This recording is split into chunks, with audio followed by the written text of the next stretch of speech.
Yan, good morning mga ka-idol. Nandito tayo ngayon sa viewing natin sa Alora series. Ayan po, ang lofted type nila dito sa Bai, Laguna. Ayan po sir.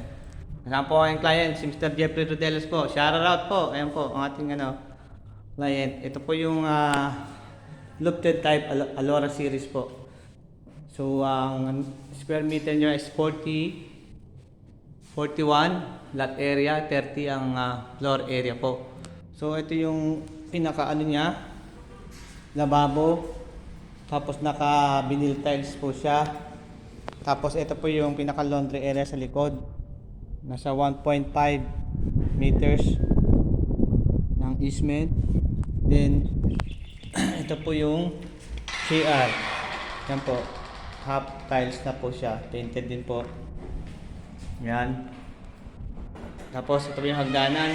Lofted out po ito para sa mga newlywed, sa small family po. Pwede na po dito, ma'am and sir, mga ka-idol. Ayan po. Ayan po, view natin. Maganda po. Meron tayong view ng Mount Makiling. Yan. Ayan po, maganda po.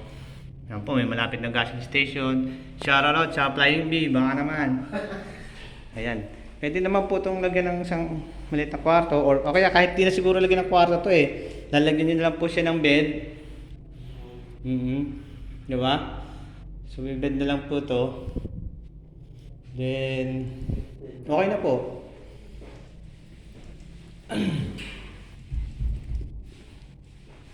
Anong medya?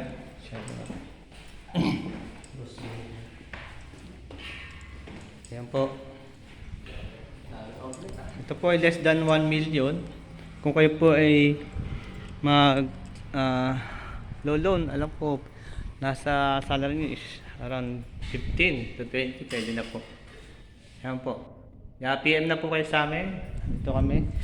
Ito po yung office po. Ay, ka-idol. Ito po ibang model houses. Ayan po yung office natin. Charlotte po. Thank you po mga ka-idol. Just PM po sa may mga questions kayo. Matulungan po kayo para makakuha ng yung dream house. Thank you and shout out.